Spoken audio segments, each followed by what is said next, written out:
Hello tout le monde, j'espère que vous allez bien. Suite à ma précédente vidéo de vlog que j'ai fait dimanche dernier, j'avais parlé que je ferais un petit book haul des livres que j'ai achetés depuis janvier. Donc c'est un sacré book haul parce qu'il y a des... j'ai eu une carte cadeau en décembre de mon travail, donc j'ai pu m'en servir. Mais j'ai attendu vraiment janvier pour m'en servir. Il y a des cadeaux, des achats qu'on m'a offerts. Et forcément, il y a deux achats que j'ai fait sur Vinted pour me faire un peu plaisir. Parce que j'avais vendu quelques livres. Du coup, il y a un peu de tout. Il y a de la romance, il y a de la dystopie, il y a de la fantaisie, il y a de la romantaisie. Forcément, parce que je lis un peu de tout ça. Il n'y a pas de thriller. Pour le coup, j'ai pas de thriller, mais j'ai un peu de tout. Donc, je me suis aussi munie de ma petite gourde pour m'hydrater parce que je risque de beaucoup parler. Ne soyez pas étonnés si je relis un peu les résumés des livres. Parce que forcément, il y a des livres, ça fait un moment que je les ai achetés, donc je me souviens plus totalement du speech. Je sais les tropes, je sais de ce qu'ils contiennent en termes de thèmes, mais les petites lignes, je ne m'en souviens plus. Je vais boire un coup, évidemment, parce que je parle beaucoup. C'est déjà mieux. Voilà, alors il y a des premiers tomes, il y a des tomes intégrales, pardon. Et il y a aussi des suites de sagas, évidemment, parce que avant de lire une saga entière, j'aime bien avoir la saga complète avant de commencer une saga. Donc forcément, c'est des livres qui seront présentés pour certains. Vous n'aurez pas une revue avant un petit moment parce que j'attends la suite. Il y a au moins 3 sagas en tout où j'attends de pouvoir acheter la suite. Il y en a 2 où les derniers tomes... Enfin, il y a une saga où j'attends le dernier tome qui n'est pas encore traduit, mais qui est sorti, me semble. Et il y en a un, le saga n'est pas terminé du tout, donc j'attends. Du coup, voilà, truc tout bête, tout simplement. Donc, on va passer à la suite et je vous laisse pour ce début de book haul. Je vais commencer par des achats les plus anciens où du coup ils viennent de chez Vinted où j'ai acheté La Résilience des fleurs sauvages et bien sûr son tome compagnon La Renaissance des fleurs sauvages où ici on va retrouver une fille qui vient de terminer le lycée et qui est en couple. Et quand un nouveau voisin de la maison d'en face va emménager, elle va devenir la babysitter et elle a tout prévu, sauf de tomber amoureuse et de ressentir du désir pour ce monsieur qui la, qui la prend pour babysitter. Sauf qu'elle n'avait pas prévu, c'est qu'il a 31 ans et tomber d'un homme de 31 ans, amoureuse d'un homme de 31 ans, c'était pas trop prévu. Du coup, elle se sent un peu les fesses entre deux chaises. Du coup, ça c'est pour le tome 1. Le tome 2, je ne lirai pas le résumé pour la simple raison que je ne veux pas me spoiler le tome 1 que je n'ai pas encore lu. Du coup, j'ai très hâte de le lire. Par contre, c'est vraiment réservé à un public averti. Donc, on fait attention au trigger warning. Je vais vous dire s'il y en a. En tout cas, là, je n'en vois pas. Elle fait pas mention des trigger warning, la madame? Ah, si, quand même. Donc, je vais vous les dire. C'est quand même mieux. Il y a quand même abus parental, abus physiquement et mentaux, agression sexuelle, cancer, description de cadavres, détresse psychologique, deuil, inceste, langage grossier, mort d'un enfant, pédocriminalité, scène à caractère sexuel explicite, trouble de stress post-traumatique, violence conjugale, violence sexuelle et vomissement.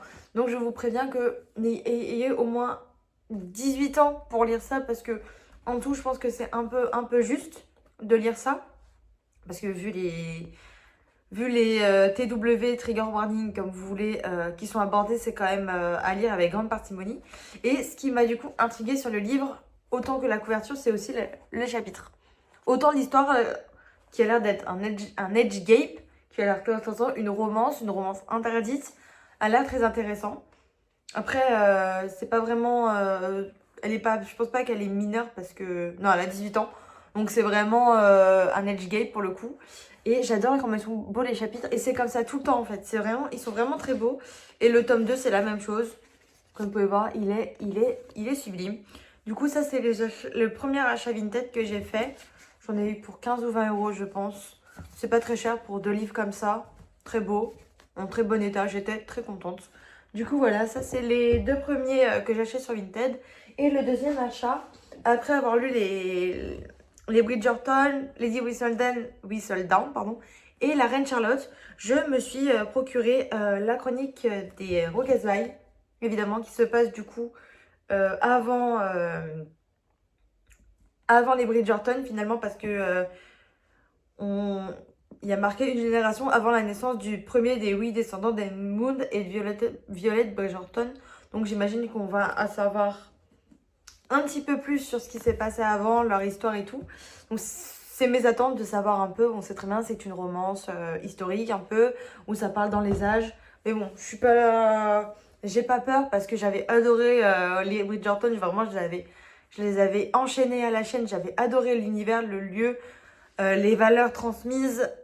C'était génial. Du coup, voilà, ça c'était pour du coup tout ce qui était Vinted. J'ai très hâte de découvrir encore Julia Quinn parce que j'avais adoré ses histoires. Et je sais que les prochains achats de cette autrice, ça sera des Smile Smiths que j'avais aussi envie de lire. Et là, ça se passe, il me semble, après les Bridgerton parce que Whistledown continue ses chroniques. Du coup, j'ai très hâte de continuer. C'est vraiment quelque chose qui me donne très envie de lire. Faute. On va pas se mentir, tous les livres que j'ai là, j'ai envie de les lire. Mais bon, j'ai déjà une bonne pile à lire déjà de base. Et en plus de ça, j'ai une bonne pile de services de presse numérique de Chenette Gallet à lire. J'en ai déjà lu 2. Je suis à mon 3e. Je suis en train de lire La Femme de l'ombre. Je sais plus c'est quelle autrice, il faudrait que je regarde. Mais j'avoue que j'ai très hâte. Et c'est un petit roman policier, ça me fait du bien. En ce moment, mentalement, ça me fait du bien de lire un roman policier. Du coup, voilà, on se retrouve sur ça. Mais j'ai un problème à avoir toujours un truc dans les mains quand même. Y a pas Ensuite, j'ai eu une carte cadeau au travail d'une valeur de 100 euros. Donc, je me suis fait un petit kiff. Bien sûr, bien évidemment, ça a coûté plus de 100 euros parce que j'ai acheté 5 livres en tout. Donc, j'ai acheté 2 suites de saga. Non, pardon, 3 suites de saga, je dis que des bêtises. Et 2 one-shot. Donc, on commence par Christina Lorenz, où il y a The Paradise Problem, où on retrouve du coup Anna Green qui, en épousant Liam, pensait avoir accédé à certaines choses. Et en fait, bah, ils ont signé les papiers de divorce. Ils n'ont pas vraiment signé. Et on retrouve du coup, j'imagine qu'ils vont expliquer un peu l'histoire avant. Puis ils vont passer 3 ans et on va retrouver Liam qui est du coup un des héritiers, mais qui pour toucher un certain héritage, il faut qu'il soit marié depuis 5 ans. Du coup, en fait, il va retrouver Anna Green et lui proposer une sorte de fake dating et d'être sa fausse épouse pour pouvoir gagner l'héritage. Et bien sûr, on sait très bien, c'est de la new romance. Il y aura de l'amour, du désir, de l'attention. Donc c'est ce que j'attends un peu, une romance un peu légère avec du fake dating. Moi, ça me plaît. Deux petites madames, la comédie romantique risque d'être très spicy. Ça me dérange pas, moi, le spicy. Après, ça dépend comment c'est tourné et comment c'est fait. Mais j'ai très hâte de découvrir du coup l'histoire de cette petite Anna et de Liam. Il s'appelle pas Liam. Je suis que des bêtises, je pense. Ah si, il s'appelle Liam. N'importe quoi, moi. Du coup, voilà, ça c'est vraiment du coup c'est un one shot. Ensuite, on est plus sur de la dystopie avec Étranger de Cara Solac. Alors l'objet livre est très beau. Moi, j'aime bien les objets livres comme ça. Et là, c'est vraiment de la dystopie où du coup, en fait, il y a une catastrophe qui a rendu les gens stériles de 25 ans auparavant. Et du coup, en fait, il y a une femme qui s'appelle Lila qui, elle, comment dire, elle permet des accouplements pour enfanter et elle surveille tout ça. Et elle s'ennuie clairement.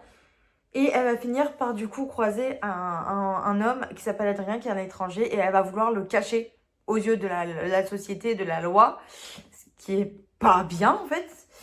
Et bien sûr, c'est une sorte de dystopie romance, donc je pense qu'il y aura du désir, de l'attention, de l'amour et de la transgression. Enfin, quand on accueille un étranger chez soi, alors qu'on n'est pas censé accueillir un étranger, ça m'étonnerait pas que la femme devienne enceinte ou un truc comme ça. Mais bon, ça c'est ce que je suppose parce que j'ai pas encore lu. C'est un intégral, donc je suis assez contente parce que je vais pouvoir enchaîner tout le livre sans... Oh bah d'accord. Il n'y a pas marqué, hein. Je sais plus ce que je voulais dire, mais en tout cas, par contre, faites bien attention parce que j'ouvre le livre, il y a marqué une petite note de l'auteur. C'est réservé à un public averti parce que c'est marqué à partir de 16 ans. D'accord, soit. Mais il n'y a pas marqué réservé à un public averti. Du coup, il y a quand même personnes opprimées, torture explicite, agression sexuelle. combat, mort, scène de sexe explicite. Donc je pense qu'à lire quand même à partir de 16, ouais, 16-18 ans, c'est plutôt pas mal. Du coup, voilà.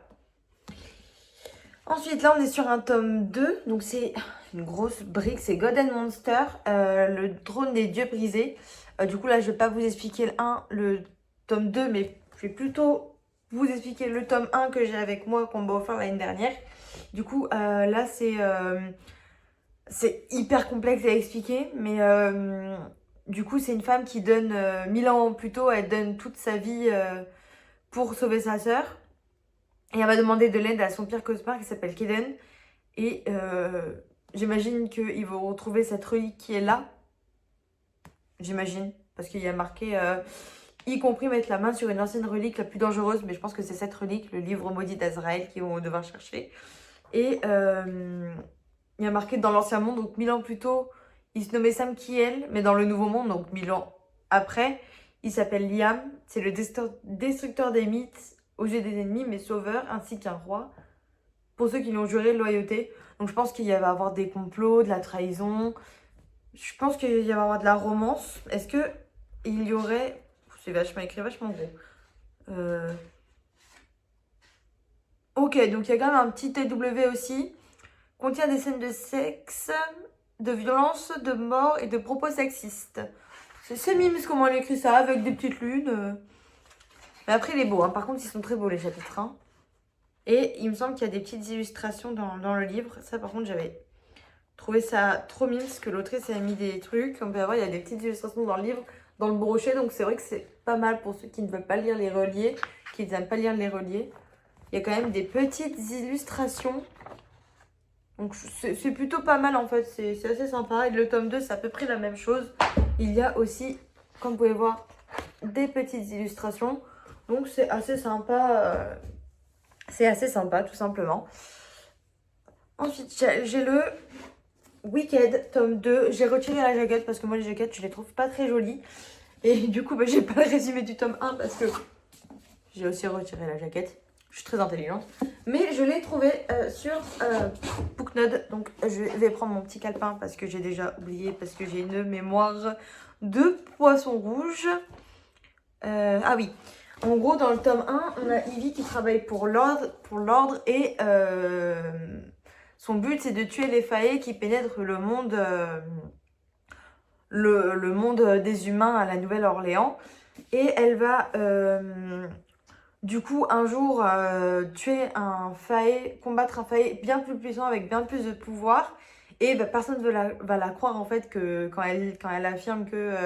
il y a des faillis bien plus puissants, bien plus forts qu'il n'y paraît. Sauf une personne qui va la croire, il s'appelle Reine.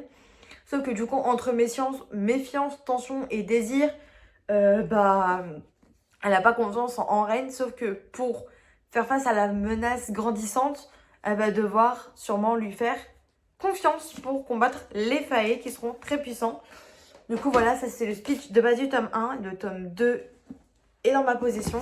Je sais qu'il y a le tome 3 qui est sorti et il y a un tome 4 qui doit sortir. Donc j'attends que le tome 4 sorte en fait, tout simplement pour pouvoir lire la saga évidemment. Parce que vous me connaissez, moi j'aime bien avoir toute la saga. Toujours dans les reliés, c'est le dernier relié que j'ai à vous présenter. J'ai The Heat of the Everflame, le tome 3 qui est une brique et qui fait plus de 800 pages, je crois, il me semble, ou 700, je ne sais plus. On approche les 800, c'est bien ce qui me semblait. Mais pour vous parler du tome 3, je vais vous parler du tome 1, The Spark of the Everflame, que je trouve giga sublime. Je suis désolée, mais toute la saga, c'est trop beau. Vraiment, les éditions Calix ont fait un boulot monstre. Je les trouve trop beaux. Du coup, là, c'est vraiment dans un monde colonisé par les dieux et gouverné par les descendants. Leur cruelle progéniture, Diane Bellator aimerait échapper à son misérable quotidien. La disparition soudaine de sa mère l'oblige à entrer dans l'univers sombre des descendants afin de percer les mystères qu'Aurélie a laissés derrière elle. Contrainte de participer à la guerre civile qui s'intensifie, Diane devra naviguer entre règles, pouvoir, politique, amour pour sauver sa famille et l'humanité tout entière. Donc là, clairement, c'est une bonne romantisée dystopie, j'imagine. Alors, est-ce qu'il y a des petits trigger warnings? Parce que tant qu'à faire, on y est. Pencol, ma cocotte. C'est trop beau dedans. C'est trop beau. Vraiment, les livres, Quand ils font des beaux petits trucs comme ça. Mhm. Le royaume des Marions, c'est bien. Il y a une petite carte. Non, je ne vois pas de trigger warning, donc je ne pense pas qu'il y en ait. Parce que généralement, ça se passe avant. Non, il n'y a pas de trigger warning pour celui-là, donc c'est vraiment de la fantasy, dystopie, romantasy. Donc ça risque d'être très intéressant, mais forcément, j'attends que le tome 4 sorte parce qu'il est sorti en anglais. Il n'est pas encore traduit, et quand il sera traduit, je pourrai commencer toute la saga qui sont au nombre de 4. Et là, on se termine sur les cadeaux qu'on m'a offert. Un petit coup d'eau, vraiment. Ça, c'est pas... Il y aura peut-être 15 minutes de book haul, mais c'est pas plus mal. Hein. À un moment, j'en ai pas plus. Ah, j'ai mal au genou. À force, je vais me repositionner. Oh, waouh, ça fait trop du bien. Ma petite jambe, là, elle avait mal. On va commencer par les plus anciens, où, du coup, on m'a offert la saga Illuminée.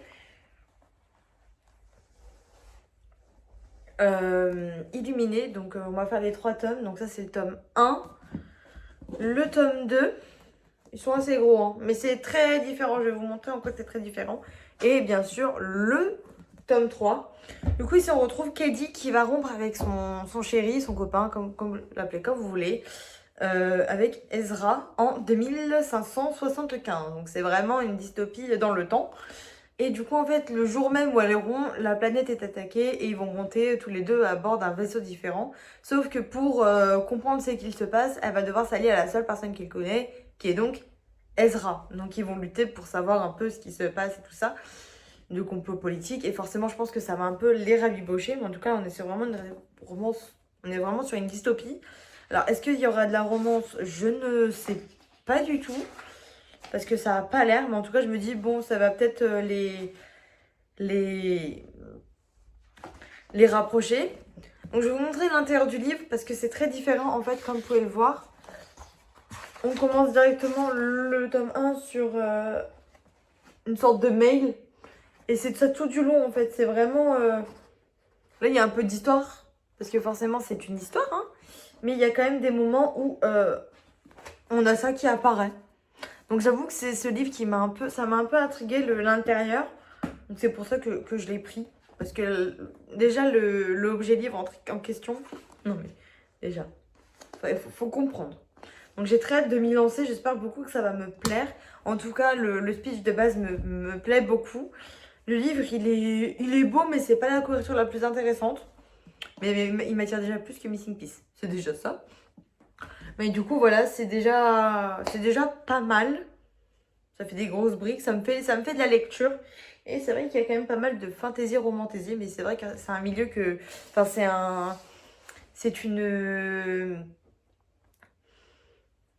un thème que j'aime beaucoup. Il n'y a pas à réfléchir à ces mots comme ça. Et bon, je vais vous parler du coup des 2 derniers livres de ça. Donc là, on a La Belle et le Vampire de Kei Lin. C'est un intégral, donc c'est un objet livre pour le coup qui est très très beau. Les couvertures sont très souples, hein, pour le coup, là, elle est vraiment très souple.